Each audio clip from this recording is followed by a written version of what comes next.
Bonsoir à tous et à toutes, j'espère que vous allez bien et que vous passez une bonne semaine. Bienvenue à vous dans cette nouvelle vidéo dans laquelle je vais vous donner mon retour sur un film que je sais que pour beaucoup vous attendez de pied ferme, vous êtes ultra pressés. C'est ce qui fait aussi démarrer cette nouvelle année 2026. Et évidemment je troll à fond car pour beaucoup je sais que vous n'allez pas le voir. Vous avez encore moins apprécié le précédent volet, vous avez été particulièrement dessus, ça n'a pas répondu à vos attentes, et je vais donc vous donner, oui, mon retour sur 28 ans plus tard, le Temple des Morts. Cette fois-ci, le réal, ou plutôt, pardon, la réalisation a changé. Dans 28 ans plus tard, c'était Danny Boyle qu'on retrouvait à la réalisation, au scénario Alex Garland. Pour beaucoup, je sais que vous n'allez pas aimer, vous avez des attentes. Moi, comparé à vous, en fait, j'avais aucune attente, ce qui peut-être a joué aussi dans l'équation. Et pour ma part, j'ai passé un très beau moment au cinéma, j'ai beaucoup aimé la bande-son. Et bien que je sais qu'il y avait un certain ventre mou dans la seconde partie du scénario, globalement, j'avais quand même beaucoup aimé. Je sais que pour beaucoup, ça peut être le cas. Et la cerise sur le gâteau qui n'a vraiment pas arrangé les choses, ça a été à la fin du film, quand débarquent les fameux Power Rangers. Pour beaucoup, je pense que ça a dû complètement vous sortir du film, ce qui est parfaitement compréhensible. Au cas où, pour ceux et celles qui ne sauraient pas, car ça se pourrait, parmi ces Power Rangers, vous avez pu remarquer qu'ils sont dirigés par un gars. Et en fait, ce gars, c'est ni plus ni moins que le petit en fait qu'on peut voir dès le début du film qui regarde avec les autres enfants les Teletubbies. Voilà. À présent, nouveau volet, donc 28 ans plus tard, le Temple des Morts, qui cette fois-ci du coup va se concentrer sur ce fameux chef, voilà, que je vais appeler les Power Rangers parce que je me rappelle même plus de l'autre nom. Et oui, le film m'a tellement passionné, j'ai été tellement waouh, mon dieu, que voilà. Mais ça, je vais y arriver dans quelques instants. Car dans ce nouveau volet, on va donc avoir affaire à une réalisatrice qui s'appelle Nia DaCosta. Et bon, c'est une actrice assez méconnue. Elle a réalisé, je crois, c'est le remake ou le reboot de Candyman. Elle a également réalisé Miss Marvel. 2 flops malheureusement. Et bon voilà, tu peux te dire que même malgré qu'il y a eu 2 flops, peut-être que bon voilà, c'était peut-être pas son univers et puis qu'avec ce film-là, ça va peut-être le faire. Et écoutez, pour ma part, eh bien j'ai pas aimé le film. Il y a 2-3 points positifs, mais dans l'ensemble, je n'ai donc pas kiffé le film, et pour ma part, j'aurais même envie de vous dire que il serait presque sans intérêt. Pour moi, c'est plus une parenthèse, mais cette parenthèse ne m'apprend rien. Elle ne m'a rien appris. C'est-à-dire que dedans, on va donc suivre ce fameux chef de groupe qui s'appelle Sir Jimmy Crystal, interprété par Jack O'Connell. Mais vous voyez, dedans, ne va être question, enfin en théorie, la réalisatrice voulait nous faire un b.a.-ba psychologique tout en nous mettant, une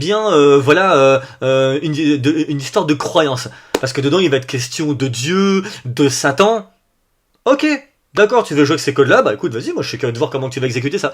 Sauf que pour moi l'exécution, je suis désolé de dire ça, mais elle est nulle à chier. Je veux dire, sincèrement, vouloir taper la psychologie des personnages parce qu'il y a les infectés, ils sont devenus ma boule, ok. Mais montre-moi. Parce que dans ce film-là, on ne te montre rien. Ah si! Elle nous a montré quelque chose. Elle nous montre que, en fait, elle a été piochée dans les codes ainsi que l'univers, l'atmosphère de Orange Mécanique de notre cher Stanley Kubrick avec l'excellentissime Malcolm McDowell, et en fait en gros elle va les injecter en fait dans cette équipe de Power Rangers parce qu'en gros ils ont tous été gouroutisés quoi, ouais, ils suivent tous Sir Crystal Meadow juste comme ça, voilà, et en gros voilà, il y a des initiations, en gros chacun représente un de ses doigts de main, enfin il y a tout un délire là-dessus, et donc il va être question en fait de ça, mais il y a que ça. Voilà seulement ce qui va se passer dans le film. Il y aura quelques infectés, on va retrouver d'ailleurs le fameux Alpha qui nous avait pour le coup assez surpris, et moi qui m'avait fait beaucoup rigoler parce que là, dans ce film-là, on va retrouver exactement les mêmes caractéristiques que dans le 28 ans plus tard de Danny Boyle. L'Alpha donc avec... avec son espèce de gros anaconda là qui pendouille, voilà comme ça. Et donc là on va le retrouver, et d'ailleurs quand je parle de ça, moi il y a une scène qui m'a totalement sorti du film, mais quand je vous dis sorti, au point que j'ai presque failli quitter la salle, une pensée qui m'était encore jamais passée par la tête depuis depuis ma jeunesse, depuis toujours quand je vais au cinéma, mais bon, voilà, pour vous dire que il y a des fois il y a un début à tout, voilà, c'est comme ça, c'est la vie. Et donc la réalisatrice va nous parler de ces personnes-là, et si vous voulez, le début du film démarre quand même plutôt pas mal. On démarre donc tout de suite, immédiatement après les événements du précédent film, avec le petit garçon qui va se retrouver à devoir faire un combat main à main avec une autre personne du groupe de ces fameux Power Rangers. Et là, on va avoir accès à une scène brutale et gore. Là-dessus, il n'y a pas à dire. Ok, on nous donne la tonalité et l'ambiance. Mais dépasser ça, après il se passe plus rien. Parce qu'en gros il va se passer quoi? Bah ce groupe en fait ils vont aller brutaliser d'autres personnes dans des scènes, une scène pareille, graphiquement c'est très brutal, y a pas à dire. Mais y a que du brutal. Mais si c'est brutal pour être brutal, ça sert à rien. La réalisatrice qui a voulu s'inspirer d'Orange Mécanique. J'entends bien, tu peux t'inspirer de code. Dans beaucoup de films, les réalisateurs, ils font ça. Mais si tu t'en inspires, il faut bien que ce soit pour desservir une cause. Il faut bien que ça desserve ton scénario. Là, ça ne dessert en rien. Il n'y a pas de matière grise, il n'y a que dalle. Dans Orange Mécanique, quand on voyait tous ces zinzins, etc., mais il y avait une couche derrière tout ça. Il y avait un message à faire passer. Rien n'était gratuit. Vous voyez, là-dedans, à part que ils répondent tous comme des golemons, voilà, assis cristal mes genoux, bah c'est tout ce qui se passe. Et ok, dans 28 ans plus tard, t'es censé avoir du gore, c'est censé être quand même flippant, t'es censé avoir une bête de musique, il est censé avoir, voilà, tout cela là, mais il faut qu'il y ait une histoire derrière, et c'est ce qui fonctionnait dans les précédents volets. Mais là, dans celui-là, il suffit pas de me mettre des gens qui vont se faire dépecer, une nénette qui va se prendre un crochet en plein dans la tronche et qui va être au sol comme une vieille raclure. Non, c'est pas suffisant, il y a clairement un manque de matière, et c'est là où, mesdames, messieurs, je vous rejoins, c'est sur le scénario de Alex Garland qui, pour le coup, il est complètement pourri. Que ce soit la structure de l'histoire, autant que dans les scénarios. Aïe aïe aïe aïe aïe aïe aïe aïe aïe. C'est nul, c'est naze. Encore dans le précédent volet, il y avait des choses que j'avais trouvées d'intéressantes, de bien. Après, ça c'est ma sensibilité, c'est mon point de vue. C'est vrai, mais là pour le coup, là je vous rejoins, là pour ce second volet, l'écriture est naze. Le scénario, il est pourrave. Et donc, c'est Power Rangers, tu vas avoir ça, et... Qu'est-ce qui m'a sorti du film? Eh bien, ça va être concernant en fait le médecin. Alors, Ralph Fiennes, je trouve que globalement, il interprète bien. On va dire que pour moi, il fait son taf. Voilà. Mais bon, c'est pareil, il fait son taf, mais il manque quelque chose. Voilà. Encore une fois, problème d'écriture, il manque clairement une matière grise pour venir donner du relief à son personnage et faire avancer le récit, parce que t'avances pas grand chose. T'apprends juste que il vit seul, oui, d'accord, ok. Tu vas avoir une petite image où t'en apprends vraiment un petit peu sur ce qui s'est passé avant la pandémie. Mais encore une fois, pour moi, ce n'est pas suffisant. Et là où ça m'a sorti, eh bien, c'est qu'à un moment donné, il se retrouve face au fameux Alpha et les gens. Ils vont se mettre à danser ensemble. Et à un moment donné, il lui fait le calumet de la paix en mode attention, attention, attention. Et après, l'alpha, il va être en mode comme si qu'il avait fumé quelques pets, il va être... Il est en mode comme ça, et après, en gros, il va se retrouver sous son emprise, et puis là, le médecin, il va tenter plusieurs expériences avec lui, et il va se mettre à danser avec lui. Aïe, aïe, aïe, aïe, aïe, aïe, aïe, aïe, aïe, aïe, aïe, aïe. Ouais. Alors, cette scène, moi, elle m'a totalement sorti du film, je vous le dis honnêtement. Moi, j'ai regardé mon téléphone pour voir combien de temps est-ce qu'il restait. Et je sais que, de parmi les commentaires que j'ai pu lire, autant que dans la presse, on te dit, enfin, des gens te disent, ouais, mais il y a de la douceur, il y a de la tendresse, il y a de l'amour, c'est poétique. Alors, évidemment, je respecte votre point de vue, ça va de soi. Il n'y a pas de souci. Si vous avez kiffé, vous avez trouvé ça trop glamour, trop mimi, tout choupinou, pas de problème. Pour ma part, j'ai trouvé ça non seulement nul, et en plus aucun rapport avec l'univers 28 en fait. Moi franchement là, ça m'a complètement déconnecté. J'ai eu vous voyez, le même syndrome qu'avec la saison 1 de The Last of Us. Le même truc, c'est le même bail. On te met des trucs, mais ça a rien à voir. Et qu'on me dise pas, oh, il faut s'ouvrir un petit peu l'esprit et tout ça. Non, attendez, il y a un moment donné, c'est pas d'ouverture d'esprit. Là, t'es totalement hors sujet. Là, tu me fais un truc, c'est c'est un nique du tête en fait. C'est complètement what the fuck. C'est extrêmement foot track. Voilà pour moi ce qu'il en a clairement été.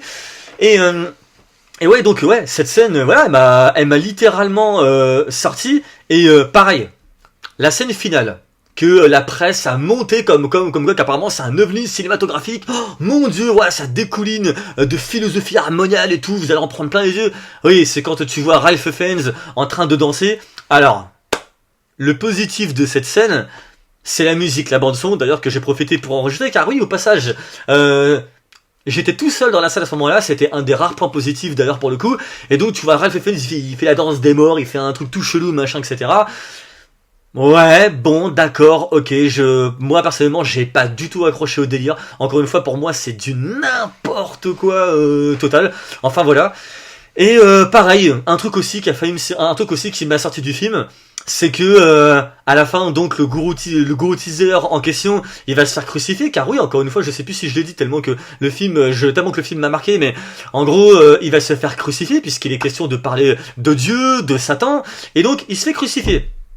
Mais attendez les gens, il s'est crucifié comment? Il a volé, c'est ça, avec ses propres ailes? Ou c'est le joint qu'il a fumé wouh! C'est l'air qui voulait qu'il l'a monté au sel? Les gars, aïe aïe aïe aïe aïe aïe aïe aïe aïe. Vraiment, c'est une dinguerie. Maintenant, à présent que j'ai déballé tout ce que j'avais vu de négatif qui m'avait sorti et que j'avais pas du tout apprécié, il y a quand même 3 petits points positifs. Alors, bon, le premier, c'était la fameuse bande-son de cette scène décrite par, encore une fois, la presse, tel un ovni, un banger incroyable. Ensuite, il y a le début du film où, tu vois l'alpha, en fait, il arrache le visage d'un humain et il le bouffe.